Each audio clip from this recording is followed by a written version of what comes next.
tá? O impulso vale 48 newtons de segundo, dividido pelo ΔT, que é de 0 a 6 segundos, dá 6 segundos. Você vai ter uma força equivalente de 8, né? 8 unidades de força newton. Segundo cancela com segundo, fica somente 8 newtons. Beleza? Tudo bem? Então, olha só. Foi aquilo que eu falei, lembre-se. Se você usar, quando você está calculando pela área do grafo, a força é variável. Então, você não vai usar essa equação, porque aí você teria uma força média. Tá? Mas, como ele diz, qual a força constante que produziria esse mesmo impulso? Então, ou seja, aí eu posso usar essa equação, impulso igual a F vezes ΔT. Certo? Pronto, eu queria fazer esse exercício antes de dar sequência. Isso vale para qualquer gráfico que você tiver força em função do tempo. Não importa o aspecto do gráfico. Tá?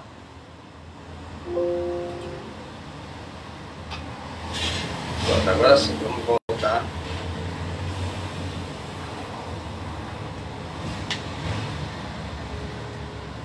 Agora vamos lá. Então, isso aí é a parte que envolve o impulso e o teorema do impulso. A gente vai avançar um pouquinho, tá? Vamos ver agora que a gente tem que agora ver onde é que vai chegar as aplicações desse impulso. Então,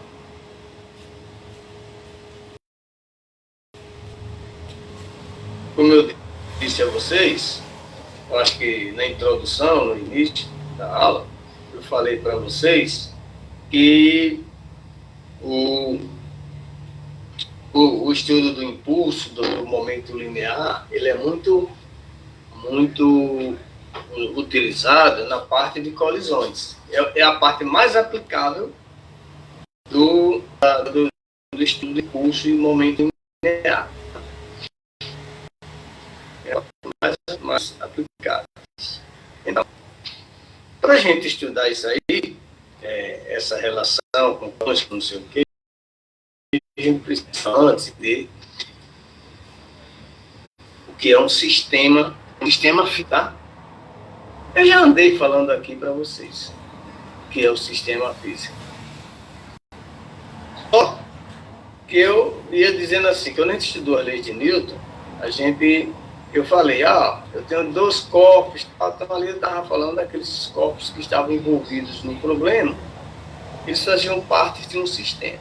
Então a gente vai entender primeiro direitinho o que é um sistema. Eu vou fazer mostrar aqui para vocês um modelo físico para o que a física define como sistema, tá? Então eu associo muito essa questão de sistema com a ideia que vocês têm quando começam a estudar conjunto, tá? Quando vocês começam a estudar conjunto.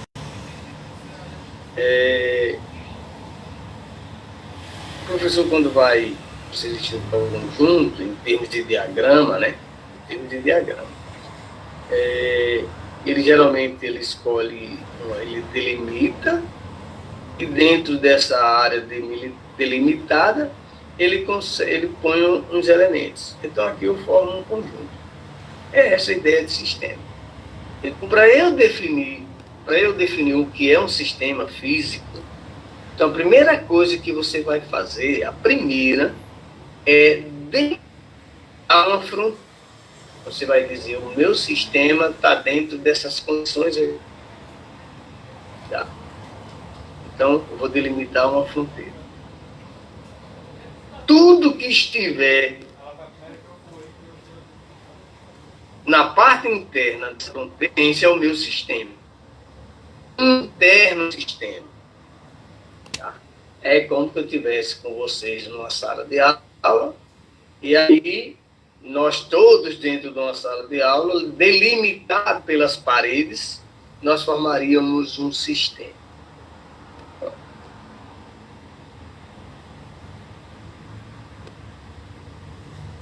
Dessa fronteira chamam-se partículas. Então aqui eu diria que eu tenho os de partículas. É o que vocês vão ouvir falar bastante. Um sistema de partículas, quer dizer, o sistema é porque ele é composto por partículas, no plural.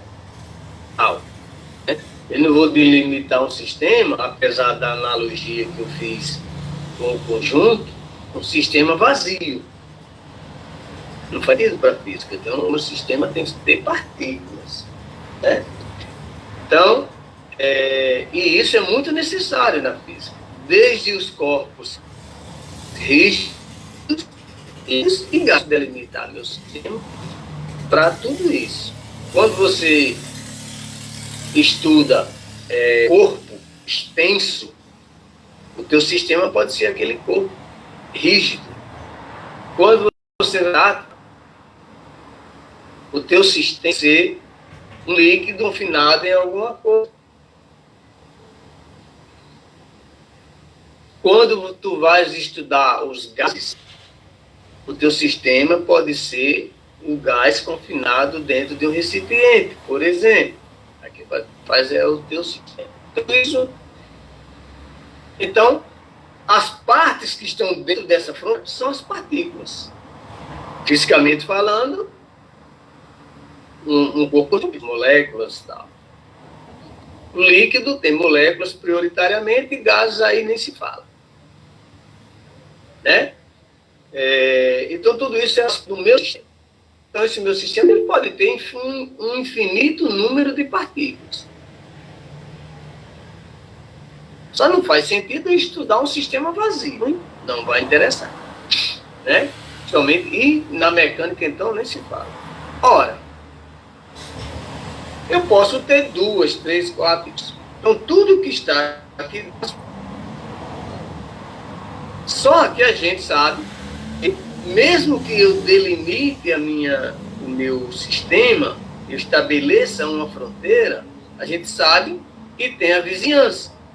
Ou seja, aquelas partículas, aqueles cortes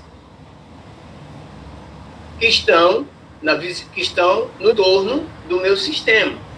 Aí é chamado de vizinhança do sistema. Então, a gente diz, um agente externo vai interferir no sistema, eu estou falando disso. Alguém vem de fora e tenta, se uma partícula dessa, alguma partícula aqui dentro, então houve uma interferência externa. Caso contrário, o que pode acontecer é interações entre elas. Então, as coisas internas. Então, veja bem. Então, é o meu sistema. Isso é legal para a gente estudar, quando a gente está falando de sistema de partículas, para estudar muito. Nós vamos definir o nosso sistema com 2 partículas, no máximo 3 partículas. Tá? Vocês vão trabalhar com um número grande de partículas quando vocês forem estudar os gases. Aí eu vou trabalhar com números grandes de partículas, infinito de partículas. Aqui é nossas partículas finitas, só que nós vamos ter que delimitar o nosso sistema. Como é que a gente pode fazer isso? Por exemplo, eu vou definir que meu sistema tem 4 partículas. Um exemplo, tá? Ela pode ter infinitas partículas, mas como eu vou trabalhar com partículas discretas, né, macro, então, delimitar. Vamos supor que nosso sistema tenha 4. E eu quero dar um momento linear desse sistema. A gente estudou o momento linear de um corpo, lembra? Um corpo recebe um impulso. Calcule o momento linear do corpo e tal. A gente estava estudando um pouco.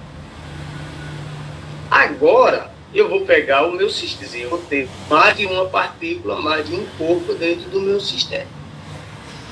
Então, se eu tiver partículas dentro do meu sistema e quiser saber o momento do sistema, pegar o momento da partícula 1, o momento da partícula 2, da partícula 4, e fazer a soma vetorial. O quê? Porque momento linear é uma grandeza vetorial. Se você ter o momento linear do sistema, do conjunto todo, você tem que fazer a soma vetorial. Tudo bem? Tudo bem. Tudo bem ou não? Sim, tudo bem.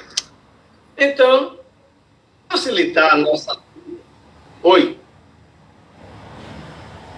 Para facilitar a nossa vida, vamos considerar que o nosso estudo em uma dimensão. Tá? Claro que nós vivemos num mundo tridimensional. O mundo macro, tridimensional. Nós temos no mundo clássico, melhor dizendo. No mundo clássico, nós trabalhamos com 3 dimensões. Tá? Só que, para facilitar a nossa vida, nós vamos estudar aqui o sistema em uma dimensão. O que quer dizer isso? O nosso sistema de partículas vão ser em uma direção só. Ou seja, as partículas envolvidas vão estar em uma direção só. Por exemplo, ou estão todas na vertical, ou estão todas na horizontal.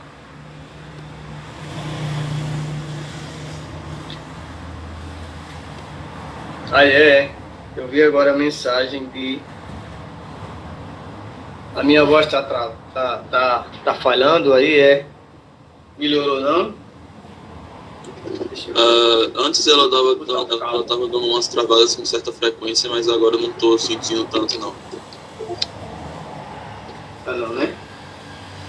É porque eu não vi a mensagem da Beatriz, não. Bom, eu botei o cabo, porque isso deve ser a internet, que deve estar oscilando. Bom, então, nós vamos trabalhar com o nosso sistema com partículas em uma dimensão. Ou seja, as nossas partículas vão interagir ou todas na horizontal ou todas na vertical. Ou seja, uma dimensão só. Todas na mesma direção. Ou seja, a única diferença que vai acontecer é que elas podem estar no mesmo sentido ou em sentidos contrários. Só isso, porque elas vão ter sempre a mesma direção. Lembrando que eu disse a vocês, na realidade, eu teria que trabalhar 3 dimensões. Mas se você entende para uma, se você precisar futuramente, se você entendeu como é que funciona para uma, é só aplicar o que fiz para uma nas demais dimensões. Tá? Então vamos lá. Olha esse caso aqui. Nós temos uma partícula 1 com 6 kg/m por segundo e uma partícula 2 com 10 kg/m por segundo. Então veja que isso aqui são 2 partículas distintas. Então significa que o meu sistema, isso aqui é o meu sistema, ele é constituído de 2 partículas. Então o meu sistema de partículas, ele é constituído de 2 partículas. Tá? A primeira partícula tem 6 kg/m por segundo, a segunda tem 10 kg/m por segundo. A primeira, horizontal para a direita, a segunda, horizontal para a direita. Então, quanto que o meu sistema tem de momento linear, de quantidade de movimento? Ele vai ter a soma vetorial dessas duas aqui. Tá? Como é que eu faço essa soma vetorial? Traço o vetor P1, igual a gente fazia com força, com as forças. Traço a partícula P1, na extremidade da partícula P1 eu traço a partícula P2. E o vetor resultante? É um vetor que vem do início da partícula P1 e acaba na extremidade da partícula P2. Tá? Então, veja que se esse tinha um módulo de 6 e esse tinha um módulo de 10, o vetor resultante vai ter um módulo de 16 kg/m por segundo. Então, preste atenção. Uma partícula carregava 6 kg/m por segundo de momento linear. A segunda carregava 10 kg/m por segundo. Então, o meu sistema tem 16 kg/m por segundo. Entender, pessoal? Sim. Muito bem. Como é que eu fiz essa conta? A gente já sabe aqui. Considerando que para a direita é positivo, tá? Então o 6 está positivo, o 10 está positivo. Por isso que deu 16. E o gráfico aqui é o cálculo do vetor, cálculo vetorial. Esse cálculo vetorial tem que representar a realidade do que está aqui. Certo? Então, isso que está aqui tem que representar essa conta aqui. Ou seja, o valor analítico tem que corresponder ao que está apresentado no gráfico, no diagrama vetorial. Ok. Agora nós vamos considerar que as duas partículas continuam na mesma direção. Só que a partícula P1 agora está com 6 kg/m por segundo indo para a direita. Mas a partícula P2 está com 10 kg/m por segundo vindo para a esquerda. Ou seja, com sentidos contrários. Como é que você vai fazer a soma vetorial desses dois momentos para dar o sistema? O sistema tem que fazer a soma vetorial. Aí, a gente já viu. Se a soma vetorial tem que levar em consideração a orientação dos vetores. Traço o vetor P1. Na extremidade do vetor P1, traça o vetor P2. E para saber o vetor resultante, você traça um vetor que vai dar origem do vetor P1 até a extremidade do vetor P2. Então, o nosso vetor resultante vai dar esse vetorzão aí. Deu um vetor menor apontando para a esquerda. Por que ele deu o vetor menor apontando para a esquerda? Porque, como os vetores tinham sentidos contrários, o vetor resultante sempre vai acompanhar o sentido daquele vetor que tem maior intensidade. Beleza?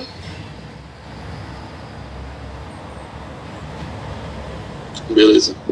Beleza. Como o vetor P1 tem 6 para a direita e o vetor tem 10, a diferença entre eles aqui dá 4 kg/m por segundo. Ou seja, é o mesmo sistema, é o sistema com as mesmas partículas. Só que agora as partículas têm sentidos contrários. Então veja que o sistema agora ele tem uma quantidade menor de movimento. Tem apenas 4. Quando ele estava no mesmo sentido, o sistema tinha 16. Agora, como eles estão em sentidos contrários, o sistema só tem 4 kg/m por segundo. O sistema como um todo. Tá? Muito bem. Como é que eu cheguei nessa conta aí? Aí você já sabe. O positivo, se a gente estabelecer que o positivo é para a direita, o vetor P1 vai ser positivo, o vetor P2 vai ser negativo. Então, por isso que deu menos. E como eu falei para vocês, esse resultado aqui tá? Esse resultado aqui, ele tem que ser coerente com o que tem aqui. Esse menos que aparece aí é dizendo que o vetor resultante, o momento linear do sistema é um vetor de 4 kg/m² de intensidade, de módulo, só que esse menos é dizendo que ele está indo para a esquerda, uma vez que eu disse que o positivo é quem vai para a direita. Então, é isso que eu estou dizendo. Quando você fizer o cálculo vetorial, o cálculo analítico tem que bater, tem que ter coerência, tá? Com o cálculo vetorial tem que ser coerente com o cálculo analítico. Certo? Certo. Muito bem. Então, essa é a ideia do sistema. Vamos gravando a ideia de sistema. O momento linear do sistema. Tá? Vamos fazer umas aplicações aqui. Por exemplo, eu tenho aqui, eu não tenho um problemazinho que você pega nesses livros aí, bem convencional. Tem um veículo, o veículo 1, não tem enunciado, mas aqui estão as informações todas. Aqui tem o veículo 1, que tem uma massa, quilograma, a gente já sabe que é massa. Tem uma massa de 2.500 kg e uma velocidade de 30 metros por segundo. O veículo 2, o verdinho, ele tem uma massa de 6.000 kg e uma velocidade de 20 metros por segundo. Ambos indo para a direita. Então, o que é que eu vou dizer? Então, significa que o meu sistema é formado por quem? Pelo caminhão verde e o carro vermelho. Pronto. Então, você vai dizer, o meu sistema, ou seja, o momento linear do sistema vai ser a soma vetorial do momento do carrinho vermelho com o do carrinho verde. Então, deixa eu fazer. Então, significa o quê? Como aí tem valores, então você vai calcular o momento linear do carrinho vermelho, vai calcular o momento linear do carrinho verde, do carro verde. Lembrando que você vai fazer, você tem, veja que o vetor, a velocidade do carrinho, do carro 1 é maior. Então, o momento P1 vai ter um valor aqui. Que aí você tem que calcular para saber se vai ser maior ou menor. E tem o momento P2, que é o outro vetor aqui. Também no mesmo sentido, P2. O vetor resultante vai ser um vetor que vai daqui para cá. Ou seja, isso aqui é o esquema gráfico, que não está feito. Estou só mostrando para vocês. Isso aqui é o P do sistema. É o momento linear do sistema. Quanto que dá, pessoal? Essa conta aí dá quanto?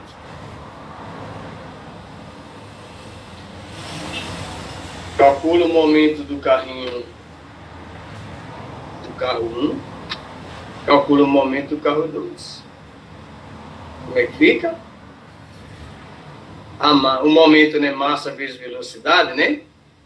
Então fica massa vezes a velocidade do carrinho 1, 2.500 vezes 30, dá 75.000 kg/m por segundo. O carrinho 2, a massa 6.000, a velocidade 20, vai dar um momento linear de 120.000 kg/m por segundo. Pergunta, quanto que o sistema tem?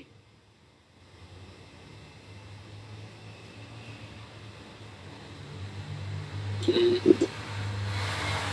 195. O sistema, como eles estão no mesmo sentido, você vai somar. Então vai dar 195.000 kg/m por segundo. Então, isso aqui é o sistema. Veja que isso aqui são o momento de cada partícula individualmente. Mas quando eu falo do sistema, é isso aqui. Então, o sistema tem 195 mil quilogramas metro por segundo.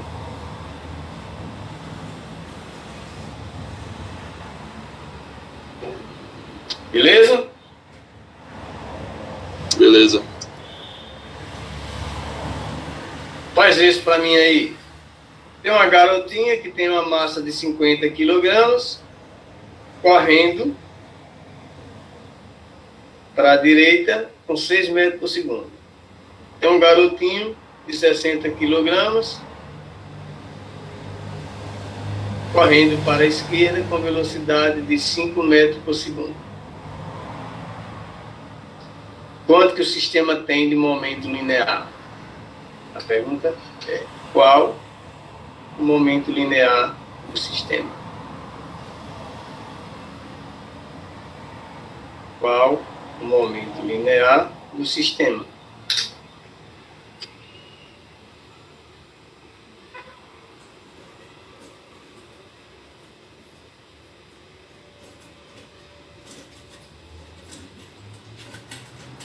Calcula aí para mim.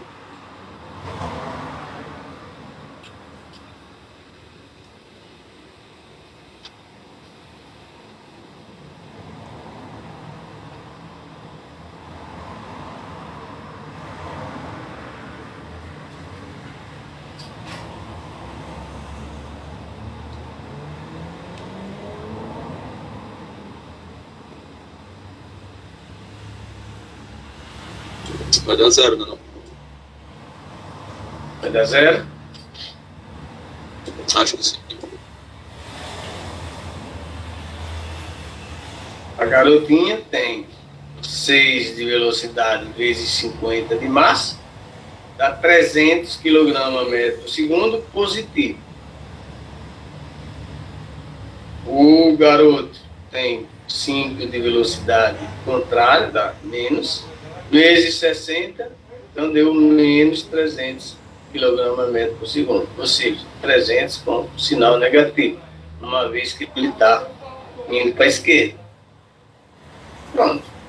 E o sistema? É só fazer a soma vetorial, cujo módulo dá. Os vetores são iguais, né? Em mesmo sentido, ou mesma direção em sentidos contrários. Então, você vai fazer 300 somado com menos 300, dá 0. Então, esse sistema tem 0 de quantidade de movimento. 0 kg metro por segundo. Aí vale um comentário.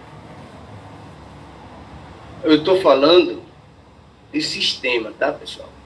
Ele está dizendo assim: o sistema pode ter 0. Mas isso não significa que as partículas que compõem o sistema estejam paradas. Isso aí é uma prova. O sistema poderia ter 0 com as partículas paradas, com os corpos parados.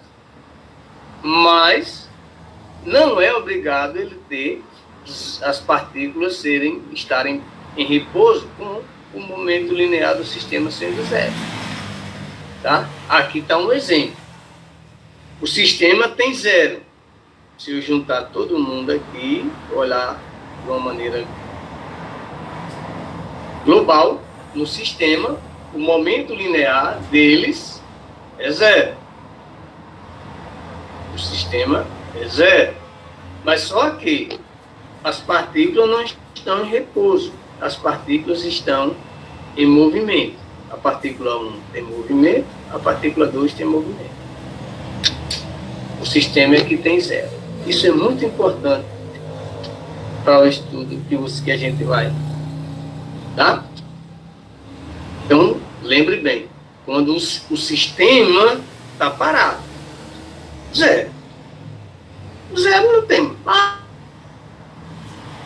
professor, e como é que pode? Tem. Agora, as partículas podem estar em movimento, mas elas estão em movimento de tal maneira que a soma dos momentos de cada uma, quando juntar tudo, vai dar zero.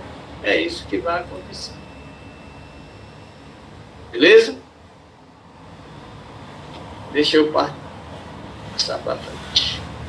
Alguma pergunta sobre isso aí? Não. Então, deixa eu adiantar.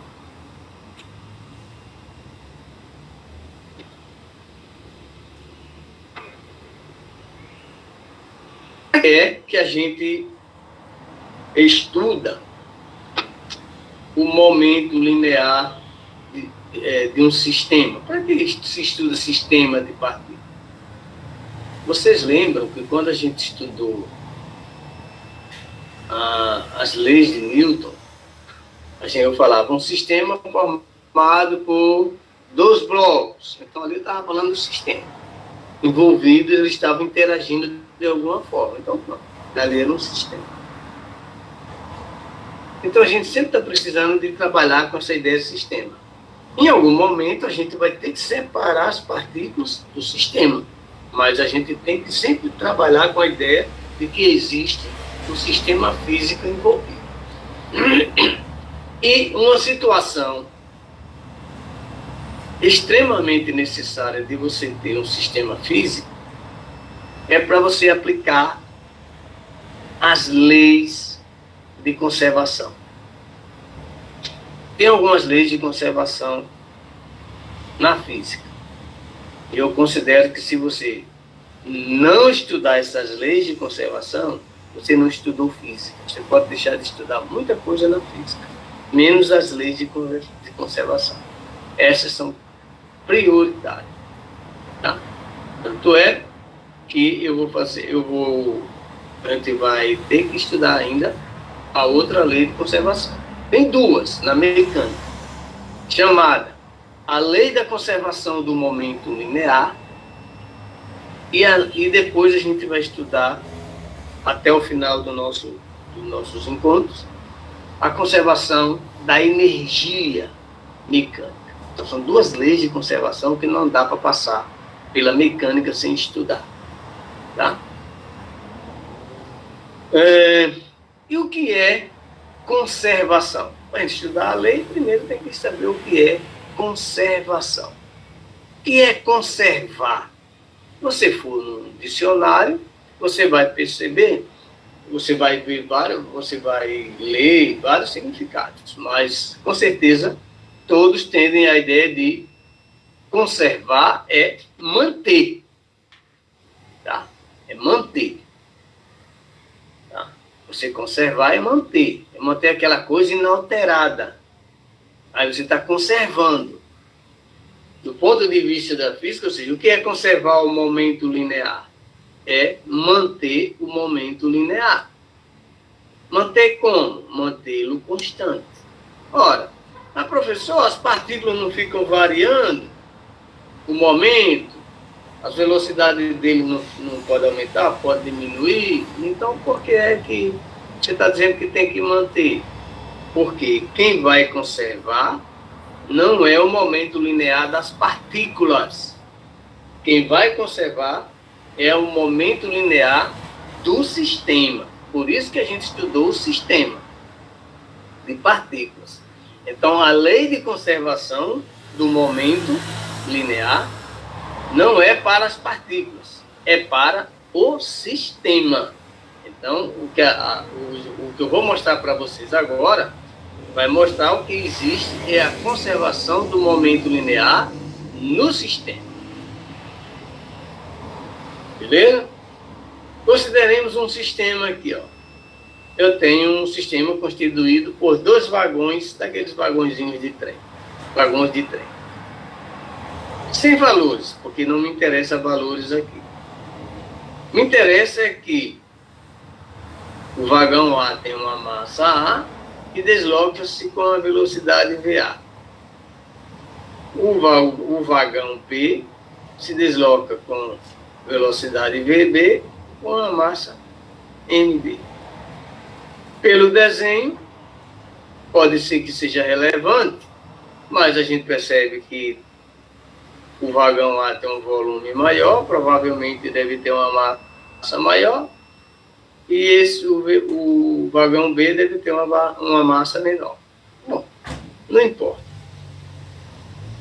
O que importa é que, pelo que eu estou vendo aqui, a gente vê que o vetor, aí sim, o vetor VA, ele é maior do que o vetor VB. Então, significa que o vagão A é como se ele estivesse perseguindo o vetor, o vagão B, com uma velocidade maior. Então, isso significa que em algum momento pode ocorrer a colisão do vagão A com o vagão B. Na hora que isso acontecer, como eles são aqueles vagões de engate, tá? Pode ser que eles sigam juntos, engatados. Mas também, ele, em vez de um engate, ele pode ter algo aqui que pode, uma borracha, por exemplo, sei lá, que pode bater e ele voltar, como ocorre com algumas colisões. Bom, mas isso não é o que interessa no momento. O que interessa no momento é, se eles um vai bater no outro, então eles vão interagir. Interagir é um exercer uma força sobre o outro. Então aqui está o vagão A exerce uma força sobre o vagão B, e o vagão B exerce uma força sobre o vagão A.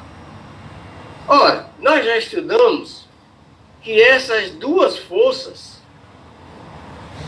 são aquelas estudadas pela terceira lei de Newton. F de A sobre B e F de B sobre A são aquelas forças de ação e reação, indicando que as forças F de A sobre B e F de B sobre A vão ter a mesma intensidade, mas vão ter sentidos contrários. Terceira lei de Newton. Quando a gente estudou as leis de Newton, vocês lembram que eu falei para vocês de forças internas e forças externas? Eu vou precisar que vocês resgatem isso. Vocês lembram do que eram forças externas e do que eram forças internas? Vocês lembram? Isso é importante vocês saberem isso. Quando a gente diz externas e internas, a gente está se referindo ao sistema. Ou elas são internas ao sistema, ou seja, fazem parte do sistema, ou elas são externas, ou seja, estão na vizinhança, vêm de fora do sistema. Pergunta: esse par de forças, ação e reação, são internas ou externas?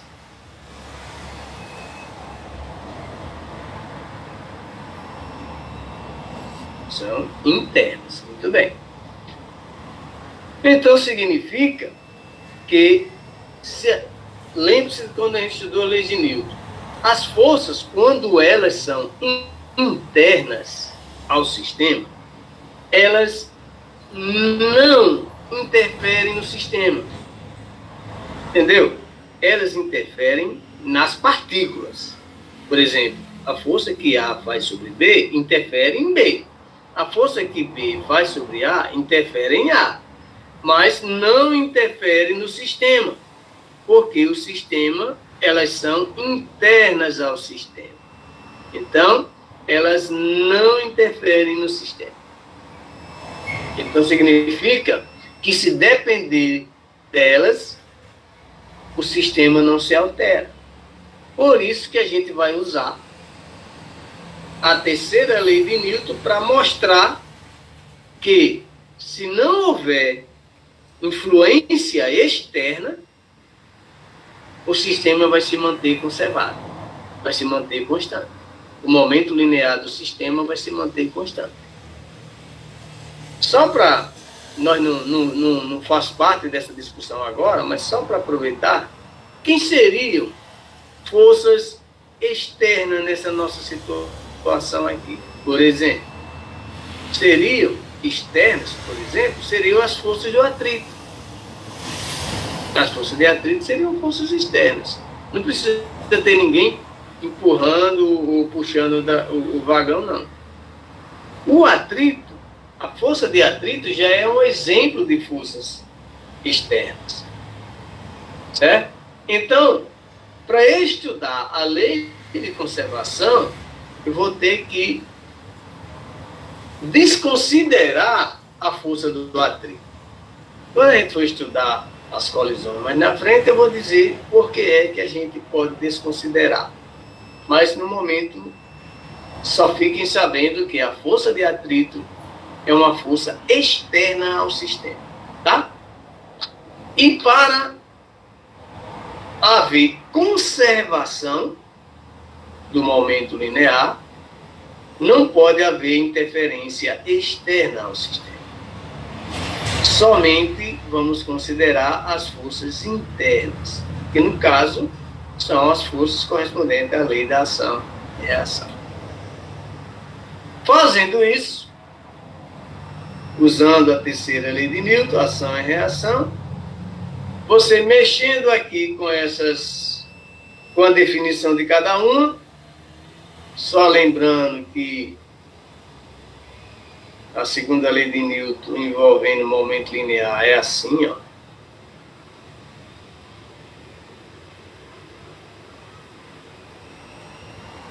Lembra que a gente estudou essa equação?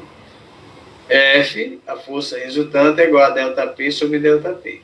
E estudamos também que ΔP é igual a M vezes ΔP. Então, juntando essas duas coisas, você chega nessa equação aqui. A força de A sobre B é a massa de A vezes a variação da velocidade de A dividido pelo tempo. A força, aqui já está invertido, a força de B é a massa de B vezes a velocidade final de B menos a velocidade inicial de B, dividido por ΔT. Tá?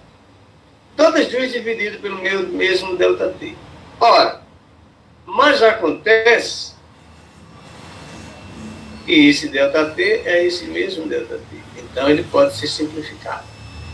Então, ficou somente com a parte de cima, né? Abrindo parênteses, você ficou com a massa de A vezes a velocidade final de A, menos a massa de A vezes a velocidade inicial de A. E a mesma coisa do outro lado. Abriu o que está aqui no parênteses, ficou a massa de B vezes a velocidade de B, menos a massa de B final, menos a massa de B vezes a velocidade de B inicial.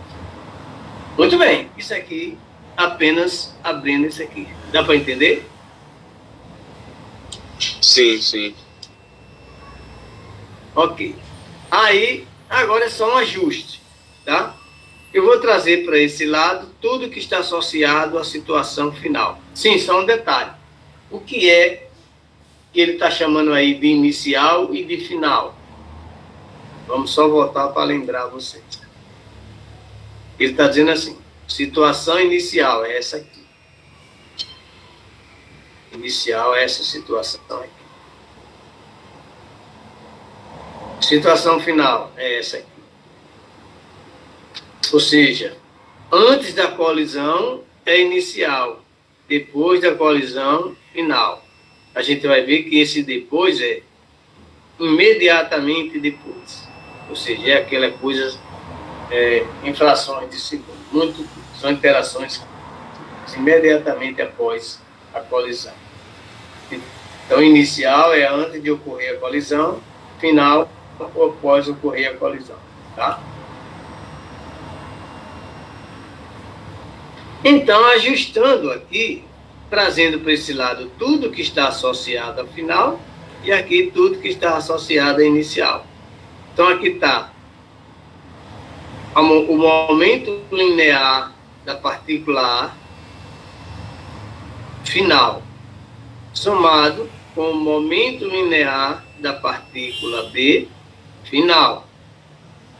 E desse outro lado, a mesma coisa, só que o momento inicial da partícula A e aqui o momento inicial da partícula B. Essa última linha aqui é apenas um ajuste, ele trocou o lado da igualdade, inverteu a posição. Só para mostrar que aqui está associado ao momento linear da partícula A inicial, mais o momento linear da partícula B inicial. Aqui o momento linear da partícula A final, aqui o momento linear da partícula B final. Ora, o que é isso aqui?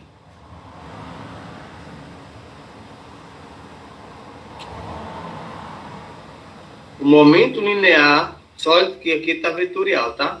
O que é o momento linear da partícula A mais o momento linear da partícula B? O que é isso?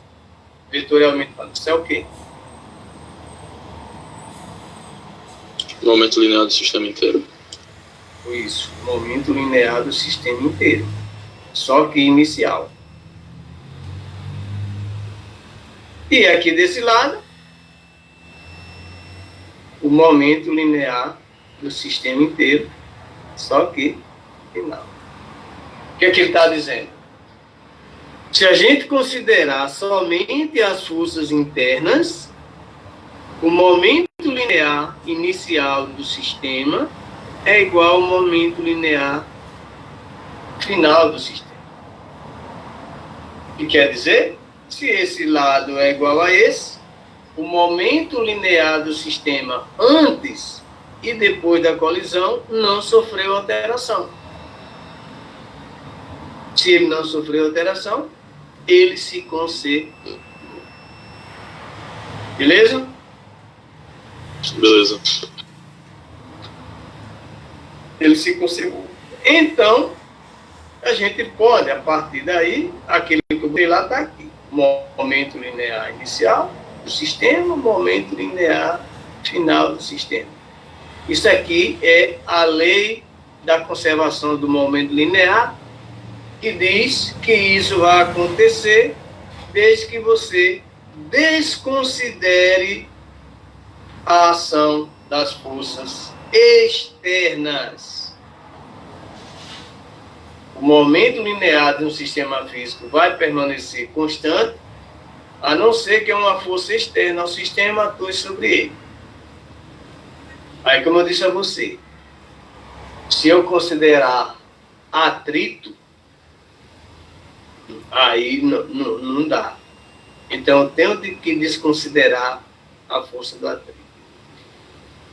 Tá? Vou ter que desconsiderar a força do atrito. Por isso, gente, que há maiores aplicações do estudo de conservação do momento linear está nas colisões.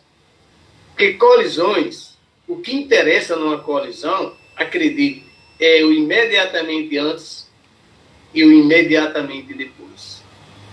Para qualquer tipo de colisão. Desde a colisão entre duas bolas de bilhar, desde a colisão entre um taco de beisebol e a bola, até uma colisão de automóvel. O que interessa é o imediatamente antes, o imediatamente depois. Tá? É isso que interessa para o estudo das colisões. E quando você faz isso, o intervalo é muito curto, lembre-se da segunda lei de Newton. As forças de interação, as forças internas, elas são muito superiores às forças externas, como o atrito, por exemplo. Aí eu posso considerar a força do atrito. Por isso que, pessoal, mas uma colisão de automóvel, ele bate e sai arrastando o outro. Não importa. O que interessa é a interação, é o tempo de interação. Se ele saiu arrastando o outro, tem condições de prever isso, sabendo apenas o que aconteceu durante a interação. Por isso que o importante é saber a colisão. Como que ocorreu a colisão, tá? Muito bem. Aí agora é só fazer umas aplicações disso aqui. Tá bom? Então a lei é: o momento linear do sistema se conserva, desde que eu despreze a ação das forças externas. Ou, resumindo não, ou de outra forma, desde que eu considere apenas a ação das forças internas. Do ponto de vista físico, isso significa dizer, deixa eu só voltar aqui, essa afirmação aqui quer dizer que eu estou considerando que o meu sistema está isolado. Deixa eu ver se dá para escrever aqui, porque se alguém tiver, não sei se está gravando, se o sistema tiver, isso aqui eu estou dizendo que o sistema está isolado. Quando eu quero aplicar uma lei de conservação, gente, eu tenho que isolar o meu sistema. Isso vale para mecânica, vale para termodinâmica, vale para o eletromagnetismo, vale para qualquer lei de conservação. Para eu considerar, para eu aplicar a lei de conservação, eu tenho que isolar o meu sistema. E como é isolar o meu sistema? É você desprezar as forças externas. Beleza?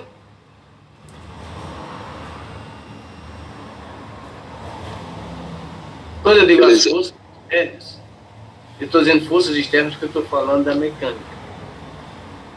Mas quando vocês forem estudar termodinâmica, por exemplo, você isolar termicamente um sistema.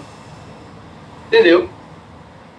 Então, se você quer estudar uma lei de conservação na termodinâmica, você vai isolar o sistema. E, no caso, você estaria isolando termicamente. É isso, tá? Mas isso é papo para o professor da termodinâmica. Vamos lá. Aplicações. Olha só. Vou começar com essas bem básicas aqui, tá? Depois eu tenho uma aula só para a gente fazer uns exercícios igual eu fiz com a lei de Newton. Ó, tem aqui um sistema constituído de duas partículas. Essa aqui tem 9 kg/m por segundo, essa tem 5 kg/m por segundo. Ambas para a direita. Então, quanto que o meu sistema tem de momento linear? Aí você vai dizer que um tem 9, o outro tem 5, no mesmo sentido. Então, o meu sistema tem 14 kg/m por segundo de momento linear e, claro, para a direita. As duas estão para a direita, obrigatoriamente o sistema está indo para a direita. Aí vem, a situação final ocorreu uma colisão aqui de tal forma que a partícula A, após a colisão, ficou com 3 kg/m por segundo. Pergunta, e a partícula B ficou com quanto?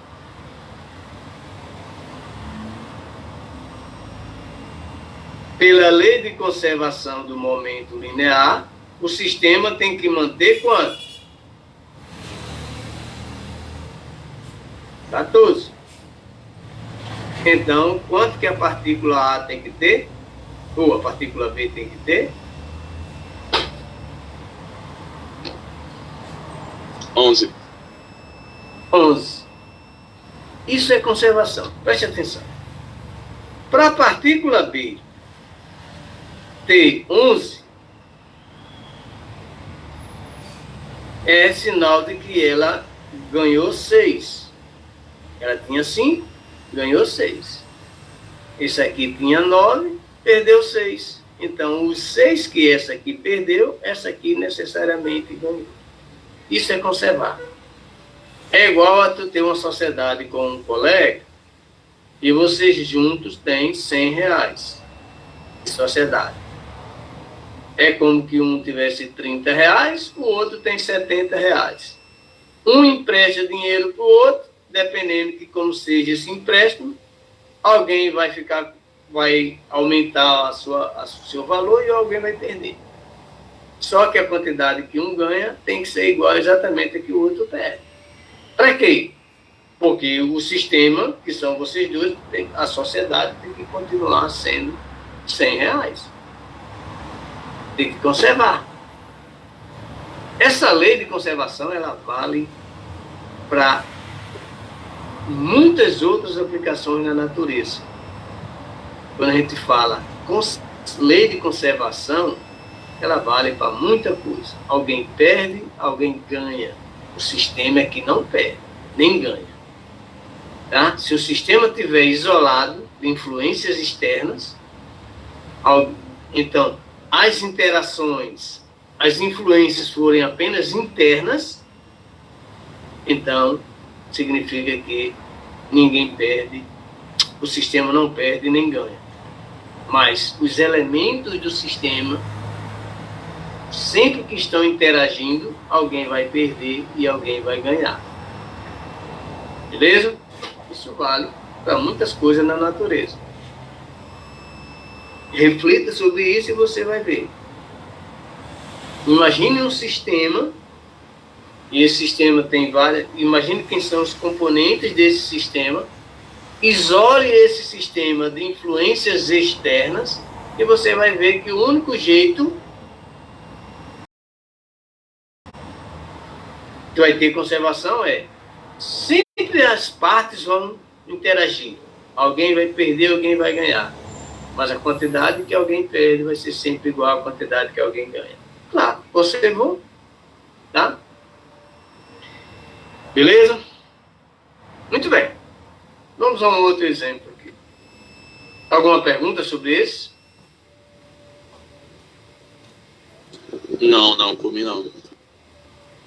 Mais ninguém tem pergunta? Então vamos embora. Partícula A agora tem 4 kg metro por segundo, a partícula B tem 10 kg metro por segundo. Só que a partícula B está vindo para a esquerda. Ou seja, aquele exemplozinho que a gente viu. Tá? A partícula A, 4 para a direita, a partícula B, 10 para a esquerda. Então, o sistema tem 6. 6 para a esquerda. Olha só. Então, aqui, por exemplo, se for duas esferas, é como que elas viessem um encontro da outra e vão colidir.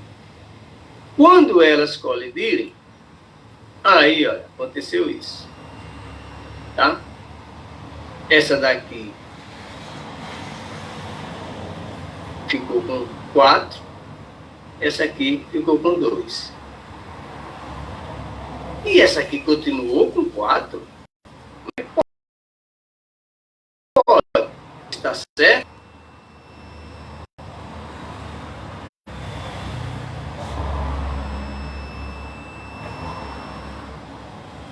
Está certo, pessoal? Pode?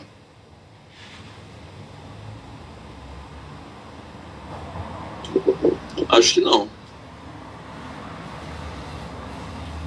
Aí a gente vai e olha bem direitinho.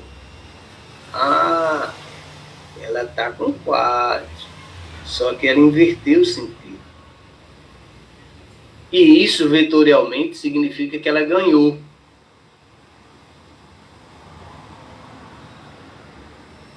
Olha só. Você sabe quanto que ela ganhou para sair de 4 para a direita a chegar a ter 4 para a esquerda? Isso, numa reta numerada, era como que você fosse sair do 4 ao menos 4. Por isso que está certo. Veja que ela estava indo para a direita. Essa vinha com 10 para a esquerda. Após a colisão, ela ficou com 2. Quanto que essa daqui variou?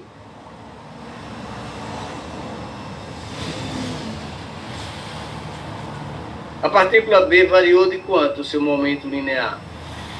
8. Variou de 8. Ou seja, variou perdendo ou ganhando? Tô perdendo. Perdendo. Ela tinha 10, Acabou com 2. Ora, se ela perdeu 8, quanto que tu acha que essa aqui ganhou? Só pode ter ganho, é aquilo que eu disse. Se alguém perdeu, alguém tem que ganhar. Essa aqui ganhou quanto? 8. E se você for na reta numerada do 4 ao menos 4, vai dar 8. Então, significa que isso aqui está correto. Por que está correto? Porque o meu sistema tem que continuar com quanto?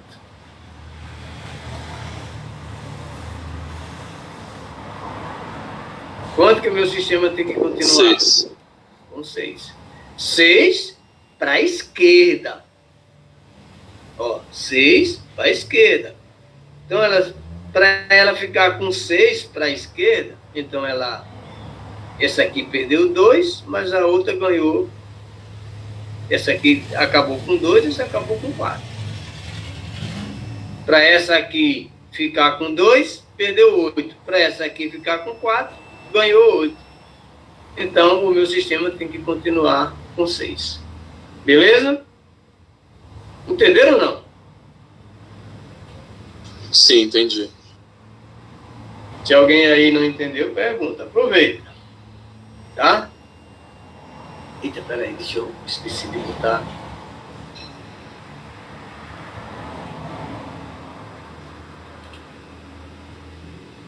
Tem uma perguntinha aí para vocês, para valer a presença, tá?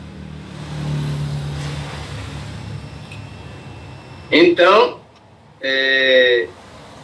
isso é aplicar a lei de conservação. O meu sistema continua, a quantidade que ele tinha antes tem que ser igual à quantidade que ele tem, que vai ficar depois. Isso se chama conservar o momento linear no sistema. Vamos fazer uma brincadeirinha agora para a gente mostrar. A gente agora vai fazer o caminho inverso. Vai mostrar que para conservar o sistema, ele tem que obedecer à terceira lei do Newton. É legal isso aqui. Olha só. A partícula tem uma situação aqui. Tem uma colisão aqui que diz assim, o sistema tem... Uma partícula A tem inicialmente 4 kg por segundo para a direita e a partícula B tem 10 kg por segundo para a esquerda. Essa mais, essa menos. Ao final, a partícula tem 4, a partícula A tem 4 para a direita, para a esquerda, e a outra continua para a direita, só que agora com 2. Ou seja, foi aquilo que aconteceu no final da colisão passada. Bom, a gente agora, o sistema a gente já estudou. Esse fica com 6 e o outro fica com 6, negativo, né? Tem que ser com 6 negativo, 6 para a esquerda. Mas o que vai me interessar não é isso não. O que eu quero saber é quanto que foi a variação do momento linear da partícula A. Uma pergunta até que eu já fiz, mas estou repetindo. Quanto que foi a variação do momento linear da partícula A? 8, menos 8. E a da partícula B? 8. Mais 1. Mais 8. É isso que eu queria mostrar para vocês. Essa aqui variou, ela tinha inicialmente 4, passou para menos 4, né? Porque ela ficou para a esquerda, certo? Essa tinha menos 10, passou para menos 2. Para essa daqui chegar nessa situação, ela variou de 8, né? Para essa aqui chegar nessa situação, ela variou de 8. É ou não é? Só que aqui vai dar menos 8 e aqui vai dar mais 8. Olha aquilo que a gente disse agora, você falou agora. Ou seja, a variação do momento linear da partícula A foi a mesma variação do momento linear da partícula B, só que uma deu negativa, a outra deu positiva. Isso é justamente para justificar a terceira lei de Newton. Isso só acontece porque a gente considerou que o sistema atende à terceira lei de Newton. O momento linear da partícula A é igual a variação do momento linear da partícula A é igual à variação do momento linear da partícula B. Só que em sentido contrário. Ah, isso tem a ver com a terceira lei de Newton, por quê? Eu vou lembrar mais uma vez. Se eu dividir isso aqui por ΔT, e eu dividir isso aqui por ΔT, dá o quê?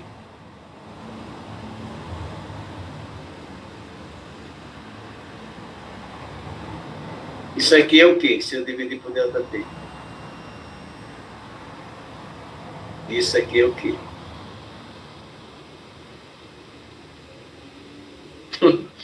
Hein? Essa primeira aqui.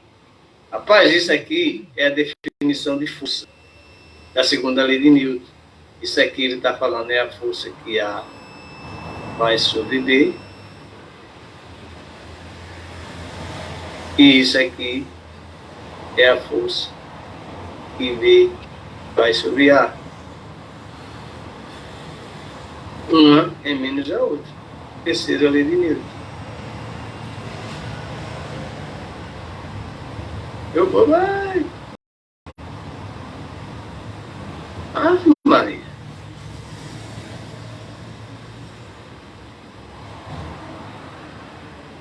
Beleza? Beleza. Então, gente, é isso.